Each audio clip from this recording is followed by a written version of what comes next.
বন্ধুরা, কুল গাছ বা বরুই গাছ এর পাতা এর ফল আমরা খাই, কিন্তু এর পাতা সম্পর্কে কি কখনো ভেবে দেখেছেন? বন্ধুরা, আমার পিছনে যে গাছটি আপনাদের দেখাচ্ছি, এই যে কুল বা বরুই পাতা, এর ভিতরে এমন একটি উপাদান রয়েছে যে উপাদান আপনার শরীরে যে কোনো ধরনের জীবাণু নির্মূল করে। বন্ধুরা, আপনারা জানেন মানুষ মারা গেলে গোসল করানোর জন্যে এই কুল পাতা বা বরুই গাছের পাতা দিয়ে পানি গরম করে গোসল করানো হয়। এ সম্পর্কে আপনারা কি কখনো ভেবে দেখেছেন এই কুল বা বরুই গাছ পাতায় কী রয়েছে? বন্ধুরা, এর পাতায় এক ধরনের জীবাণু নাশক রয়েছে।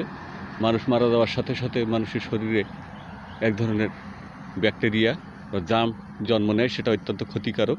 তাই কুলের পাতা দিয়ে গোসল করাইলে সেই জামটা মরে যায়। এই জন্যই পানি গরম করার সময় কুলের পাতা ব্যবহার করা হয়। বন্ধুরা, তো আজ এই পর্যন্ত। আগামীতে আরেকটি নতুন ভিডিও নিয়ে আসা পর্যন্ত ভালো থাকবেন, সুস্থ থাকবেন, সুন্দর থাকবেন। আর আমার এই ভিডিওটা যদি ভালো লাগে আমার কমেন্ট বক্সে লিখবেন, আমার পাশে থাকবেন। আপনাদের সকলের সুস্বাস্থ্য ও দীর্ঘায়ু কামনা করছি। আসসালামু আলাইকুম। শুভ হোক আপনাদের সকলের পথ চলা।